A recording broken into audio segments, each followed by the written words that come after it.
Put that coffee down. Coffee's for closers only. Don't be cornering me. Hold up. Time. You gotta help me with that corner shit. What's up, kinfolk? It's RJ Young. I am not on a step mill. Consider hitting the like and subscribe button because I upload a video every single day. It's always college football related, sports related. We have a good time. Today, we need to talk about Georgia finishing as the consensus #1 class in 2020. We're going to touch on Zack Evans moved from Oklahoma to my hometown, to Tulsa. We're also going to get at Alfred Collins in Texas. Talk about a thing that's going to make some OU fans very upset, and a number of other things. But let's start with Georgia.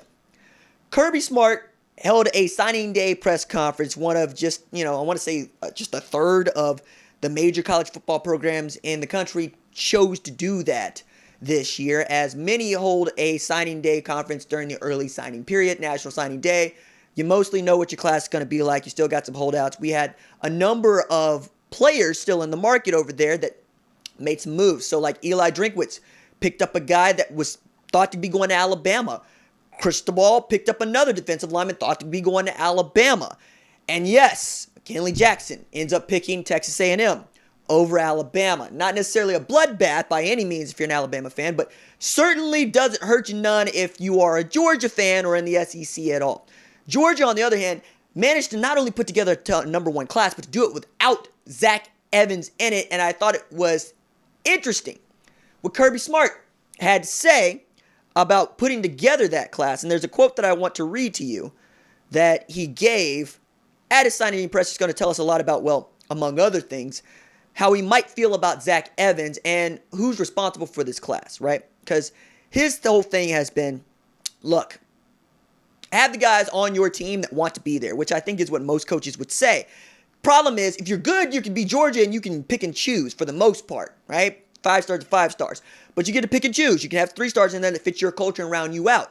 If you suck, you don't have that privilege. You have to convince those kids to buy into what you're doing.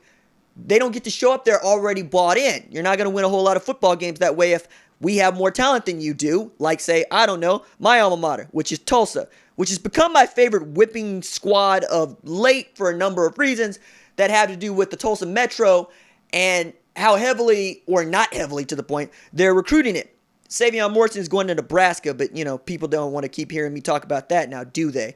Except I'm going to keep talking about it. I'm going to talk about how Asher Lincoln go for 5,394 yards and 73 total touchdowns out of Metro Christian. He gets a preferred walk-on offer from Oklahoma State, not an offer from Oklahoma, certainly not an offer from Tulsa. Ends up at Air Force. Shout out to Asher, who, well, Asher's going to be a player over there, man. You got to know that about Asher if you're paying attention. Now, again, getting back to Georgia, I wanted to read this signing day press conference quote that I thought I had pulled up, but I was wrong, so I've been stalling trying to get this pulled up because this is a professional podcast. Look, he said, the older I get, the wiser I get, and the more I realize that chasing the guys that don't believe in the same principles and values of your university and of your program, they're just not worth it.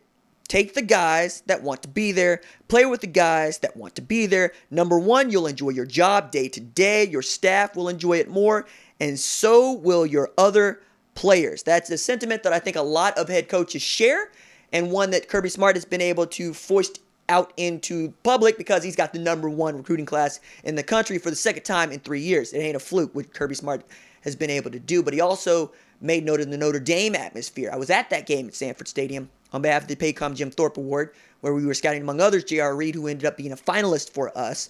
The award was awarded to Grant Delpit, and the banquet for him was held at the National Cowboy and Western Heritage Museum in Oklahoma City last night. I was fortunate enough to be there and see, among others, Grant Delpit and a bunch of all-state players that include Gunnar Gundy, for which Mike Gundy was the only FBS head coach in attendance that night.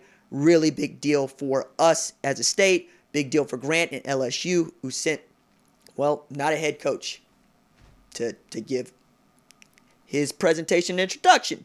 Sent Sam, though, and Sam is an institution unto himself. And if you haven't read Ross Dellinger's profile of Sam Nader in, well, SI, you should really get to that because it's really good. Now, getting back to Georgia, they were able to put together this class without Zack Evans, in large part because Dejon Edwards decided that this was the place to be for him. 4-star out of the area. Really important pickup for them. And they are once again loaded at tailback.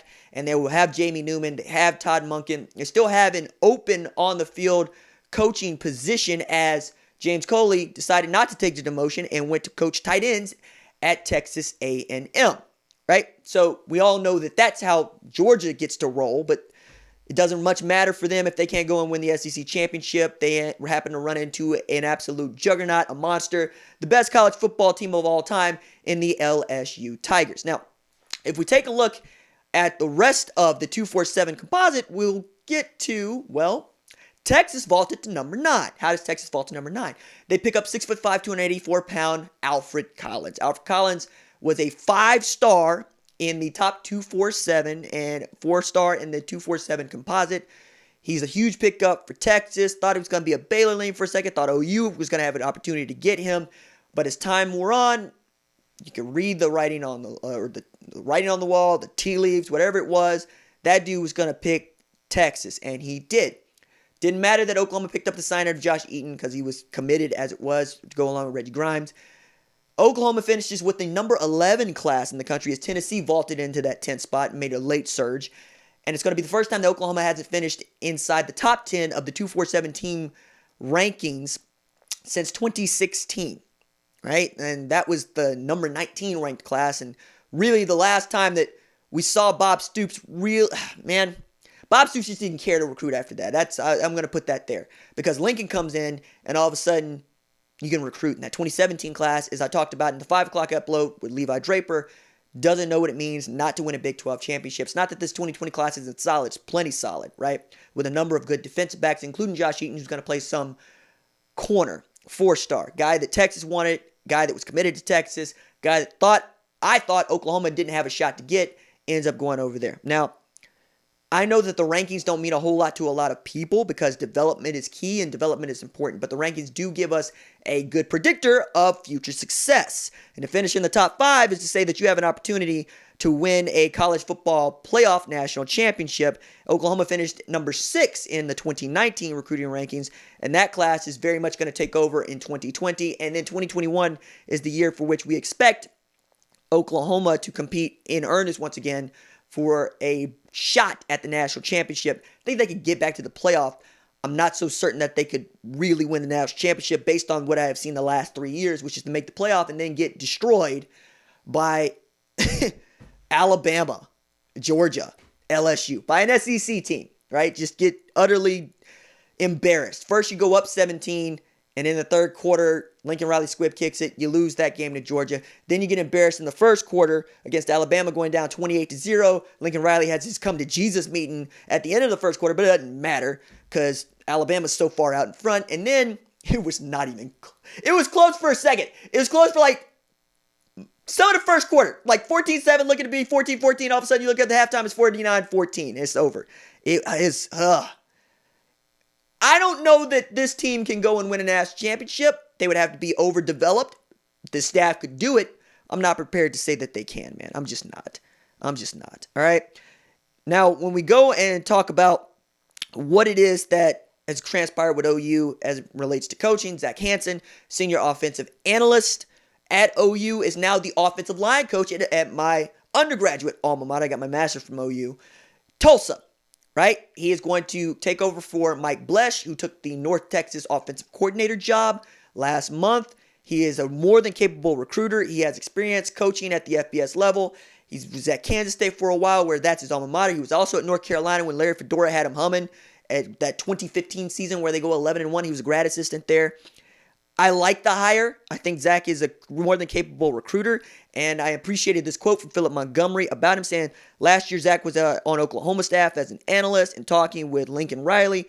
I know he hates to see Zach leave, but excited for him to get back on the field and do what he loves to do. Zach will be an asset to our program and will do an outstanding job with our offensive line. He'll bring new ideas and concepts with him as we continue to grow and develop in preparing for next season. Well, you need to do something. All right. I know that you had a monster of a schedule last year, and this schedule is going to be a lot looser than the one that you just faced, but you got to do something, right? You got to make it happen if you're Tulsa. Other signing day takeaways, right, really had to do with the moving and shaking in the 247 team rankings because, well, I pay attention, you pay attention because you obviously watch this channel. I thought that the late surge there by Tennessee was worth talking about because when you talk about winners and losers and all of this stuff, I got to believe that you can't say that Oklahoma is a loser. It's just that they didn't have the kind of moving and shaking that you would want them to see. Meanwhile, if we just sort it by the teams and we sort it by the commitments to those teams and the signings of those teams, I'm going to get that pulled up because, once again, this is a professional podcast. We can see that it's the usual suspects, right? That's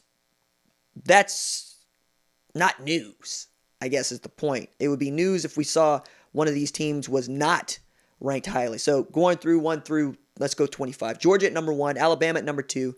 Georgia had 4 5-stars. Alabama had 4 5-stars. Clemson had 5 5-stars and managed to finish third. Why? Because they have 23 commits where Georgia has 25 and Alabama has 25, right? And signings. LSU at number 4. Ohio State at number 5. We can keep going down the list. We get to Oklahoma at 11. Followed closely by Oregon, which was sneaky good with 3 5-stars in there. 7 4-stars, 12 3-stars. The 3 5-stars that I think most people are paying attention to, 2 of them in particular. One would be, of course, Justin Flo. The other one would be, of course, Noah Sewell. And then you're able to pick up, well, the big one that I didn't think they were going to be able to get in. Ooh, where's my man? Jalen Jones. That's where I thought this 4-star kiddo, Jason Jones, not Jalen, Jason Jones. I didn't think we were going to pick up this kiddo, man.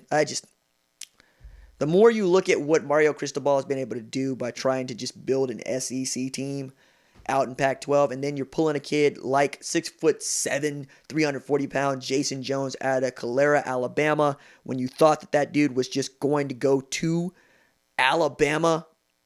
Man, that's big time. I just didn't expect that to be the way it goes down. He picked them on the day of. Mario Cristobal out there out recruiting, well, a mentor in Nick Saban.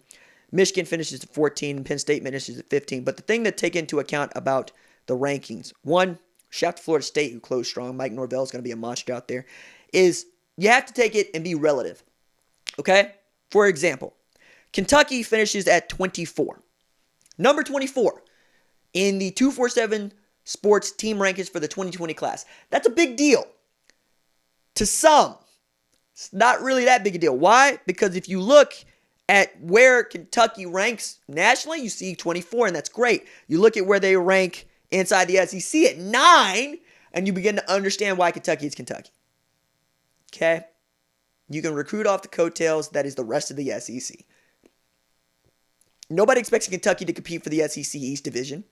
That's going to be Georgia and Florida, right? Tennessee is trying to get back there, and they probably will. But it's like saying that this team is going to be good, yeah, outside of the SEC. But when they have to play inside the SEC, we're probably going to finish like they finished, which is all you can expect from Kentucky. I'll give you another example here, right? Because we're talking about mostly SEC teams that fall into this category. Whereas if you look at TCU, who ranks 28th nationally, you'll see they rank 3rd in the Big 12. So you can rank behind Kentucky, probably put together a better record than Kentucky, with less talent because the Big 12 is just not as deep as the SEC. That's what it is, man. That's what we're talking about when we're talking about the rankings. Pay attention to where you rank inside your conference as much as you pay attention to where you rank inside the national scene. Because we talk about Oklahoma and Texas ranking inside the national scene because they routinely finish 1-2 in the Big 12 like they did. Texas at 1, Oklahoma at 2, TCU at 3. And now Gary Patterson looks like he's going to be able to have a monster here in about 3 years, leading with Quentin Johnson, 6'4", 180-pound wide receiver. Like, this is a big deal. Princely Humilian choosing Florida over Baylor or Texas is also a tremendously big deal. He went to the SEC where they've been turning out defensive linemen. John Grinnard, hello. Jabari Zuniga, hello. They just won an Orange Bowl. Beat Virginia like they stole something. Right? Their only sin is they lost to LSU and Georgia. right? I mean, Georgia's supposed to be good. They're right there at the finish. If they beat LSU, they get in the playoff. They got a shot to win it all. LSU, unstoppable, right? You know what time it is. Well, this is not rocket scientist. I'm able to do this with my iPad, okay? You know what time it is. You know whether or not your team is going to be any good. Sneakily, I think there's a couple of teams in here to keep your eye on that I'm going to use their ranking to talk about. Arkansas, who I talked about a bit in the 5 o'clock upload, finishing at 30. I'm going to let that go. That's a good look for Sam Pittman taking over the job in December. Okay? It's a very good look. He did a lot of work, picked up a blue chipper and Miles Slusher from Broken Arrow. He's got Levi Draper committed to transfer there in May. He's going to have 2 years of eligibility. He's getting an Arkansas State transfer at cornerback. He got Felipe Franks from Florida. He's got Kendall Browse and Barry Odom as his coordinators. They're going to be fine. Sneaky good. Maybe not this year, plus the schedule's a monster this year, but 2021, I think they're going to be on their way back. There's a couple of other squads in here for which, like, Ole Miss finishes 39th, right? I don't know that Ole Miss is going to be great in the next couple of years because you look at their ranking inside of the SEC and you see they're 12th of 14. It's not going to get it done, Lane. But he also just got the job, right? And in just getting the job and convincing DeMond Clowney that this is the place to be, I'll let that slide. You could build with this, especially if you're able to bring in a couple of transfers like he was able to do at Florida Atlantic. Another team that I thought you should keep your eye on as we continue to progress. Look, nobody's going to talk about Louisville in the way that you should probably be talking about Louisville. Like Javian Hawkins is one of the best running backs to return next year.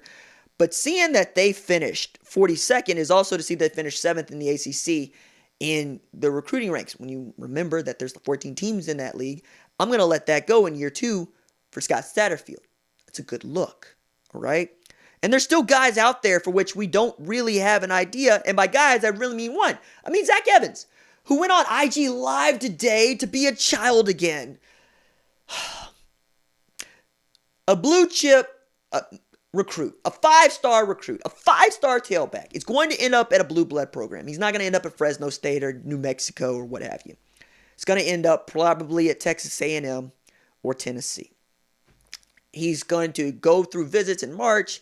He might not even commit until May, which is what he has because he can sign financial aid agreements with everybody, like Demetrius Robertson did a few years back when he picked Cal.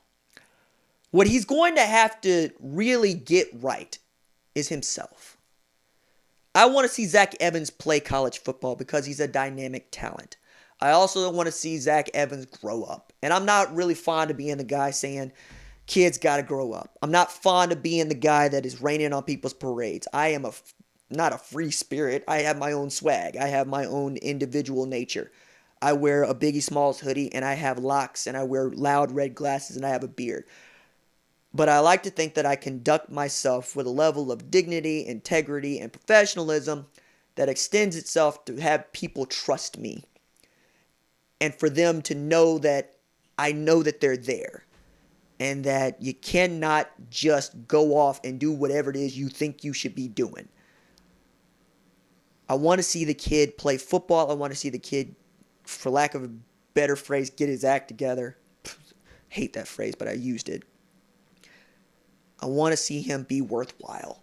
I thought Georgia was going to be a great place for him, but he turned out to be the rare recruit that is too Georgia for Georgia.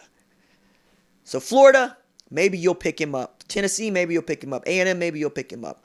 Wherever he goes, I hope that he will trust his coaches, trust the staff, and get himself right to have an outstanding career in college football. I think that covers it.